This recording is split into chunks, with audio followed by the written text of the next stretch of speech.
गौतम बुद्ध की कहानी। प्राचीन भारत में कपिलवस्तु के राज्य में एक राजकुमार का जन्म हुआ, जिसका नाम सिद्धार्थ गौतम था।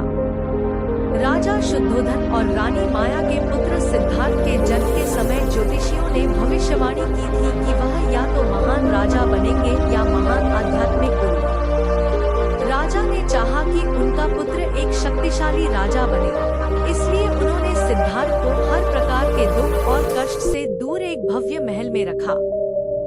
4 दृश्य जिन्होंने बदल दी जिंदगी।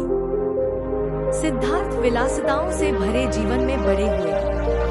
उनका विवाह सुंदर राजकुमारी यशोधरा से हुआ और उनके एक पुत्र हुआ, जिसका नाम राहुल रखा गया। लेकिन इस सुखी और समृद्ध जीवन के बावजूद सिद्धार्थ के मन में बेचैनी थी। एक दिन उन्होंने महल से बाहर जाकर संसार देखने की इच्छा व्यक्त की। महल के बाहर 4 दृश्यों ने उनकी दुनिया बदल दी। एक वृद्ध व्यक्ति झुकी हुई कमर के साथ, चलने में असमर्थ। 2 एक बीमार व्यक्ति जो दर्द से कराह रहा था। 3 एक शव जिसे लोग शोक में घेरे हुए थे। 4 एक सन्यासी जो शांत और संसार के मोह से मुक्त था। इन दृश्यों ने सिद्धार्थ को जीवन के 3 सत्य समझाए: जरा, बुढ़ापा, व्याधि, बीमारी और मृत्यु। चौथे दृश्य ने उन्हें यह संकेत दिया कि शांति और मुक्ति की तलाश संभव है। संसार का त्याग। इन अनुभवों से प्रेरित होकर सिद्धार्थ ने अपने परिवार और राजपाट को त्यागने का निश्चय किया। एक रात जब सभी सो रहे थे, उन्होंने अपने घोड़े कंथक पर सवार होकर महल छोड़ दिया।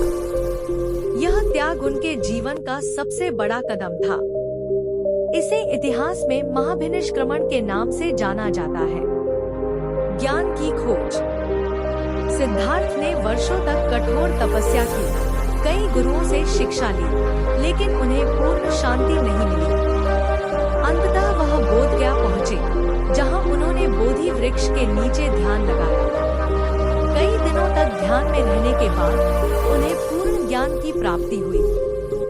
वह अब गौतम बुद्ध बन चुके थे, ज्ञान के साक्षात स्वरूप। धर्मचक्र प्रवर्तन। ज्ञान प्राप्ति के बाद बुद्ध ने अपने पहले शिष्यों को सारनाथ में पहला उपदेश दिया। इसे धर्मचक्र प्रवर्तन कहा जाता है। उन्होंने संसार को मध्यम मार्ग, अत्यधिक भोग और कठोर तपस्या के बीच का मार्ग और अष्टांगिक मार्ग की शिक्षा दी, जो दुख से मुक्ति का रास्ता दिखाता है।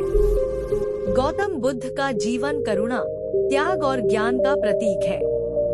उनके द्वारा दिया गया संदेश आज भी मानवता को प्रेरित करता है।